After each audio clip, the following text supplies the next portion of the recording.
it's Alyssa. So I wanted to come on here and tell you what I had to do to have insurance to cover my gastric sleeve surgery. I have heard that the guidelines are pretty universal for all insurance companies. I know some things do differ, but I can only tell you my experience, and I have TRICARE. So what I'm going to tell you just the steps that I had to take. Okay, sorry, my dog's barking.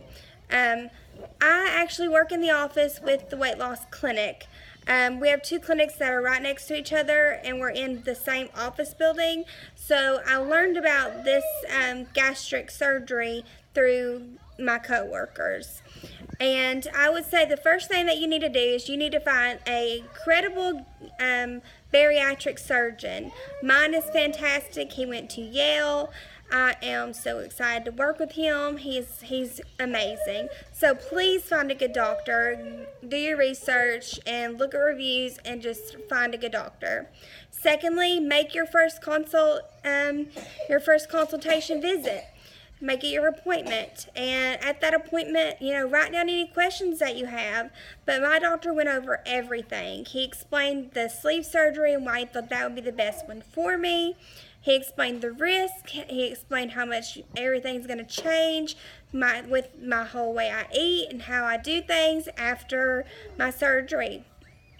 And okay, so I had my consultation, and they also give you what's called a nurse advocate. This nurse advocate is going to be with you from point A to point B, because she's going to be there, and they're there to get your insurance, to approve your surgery. They're there to make sure that you're keeping on track with your weight loss, and they're there to do everything they can. They set up all your appointments, all your lab work. They're fantastic.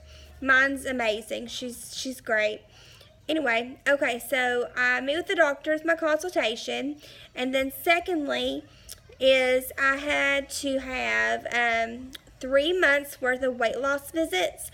That is a physician, it has to be with a physician for 3 months shown to have a weight loss visits. And I need to go specifically to talk about what I was doing to try to lose weight, what kind of exercise program I was doing, and I had to do that for 3 months. Some other insurances might make you do longer, but mine was only 3 months. And then after that, I had to get a psych evaluation. So my psychiatrist, I had to go through how I understood the surgery, how I understood there's going to be major changes to my, eating afterwards, and if I understood all the risk and everything. Sorry, I keep having to swap my arms. And if you hear my son in the background, I apologize. That's just real life. So I got my psych eval. They're still waiting because I just got off the phone with him actually, and he's writing it right now, and he's sending it to them. They should have it in 2 days. Anyway, so you get your psych evaluation, and I'm scheduled for an x-ray, ultrasound, lab work, and I think that's it in 2 days. I know a lot of other ones, you have to get a sleep study done, but I had a sleep study done less than a year ago, and I didn't have anything like sleep apnea, so I didn't have to do that. Then you have to do, what's after that? You have to do like support groups and informational seminars. There was an online seminar I had to do before I could even schedule an appointment. It took about, I think it's like an hour long. They have them online, or you can do them in person. It's just easier with me in my life to do it online. So I did that. And then you have they call it Foundations for Success. That's one class you have to go to first after your appointment and your lab work. And that class talks about how your eating is going to change, what to expect, kind of helps you to fully understand the decision that you're making to change your life completely. Because this surgery is non-reversible, and you have got to change your whole entire way that you eat and you live your life, or this surgery is not going to be successful. And then with my insurance, I had to have 2 support group visits as well. Also, there was a $500 fee, which I think that's kind of normal across the board, that pays for your nurse advocate and the insurance verification and all of that. So that was, you have to pay, I had to pay, well, it says you pay $200 on your first visit, and then you pay $300 the rest of it, like, I think like a week before surgery or something like that. So, okay, after the 2 support groups, you have one more class you have to go to that talks about your pre-op and post-op, and what to expect and what you're going to have to do.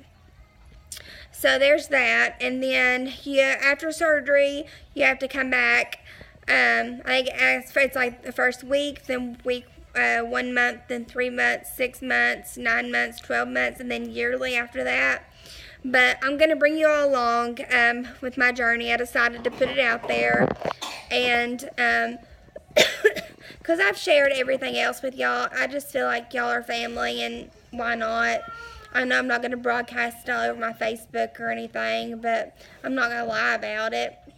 Okay, here's the stats. I know a lot of people, that's really important. They want to know about that so bad. I honestly do not know what my highest weight is, because I only remember how much I weighed when I was full-term in labor with Aiden. So I really do not know what my highest weight has been. I can only tell you that at my consultation with the physician, I was like 193, 194. So I'm just going to go with 194. I know that is a lot of weight for somebody who is 5'2".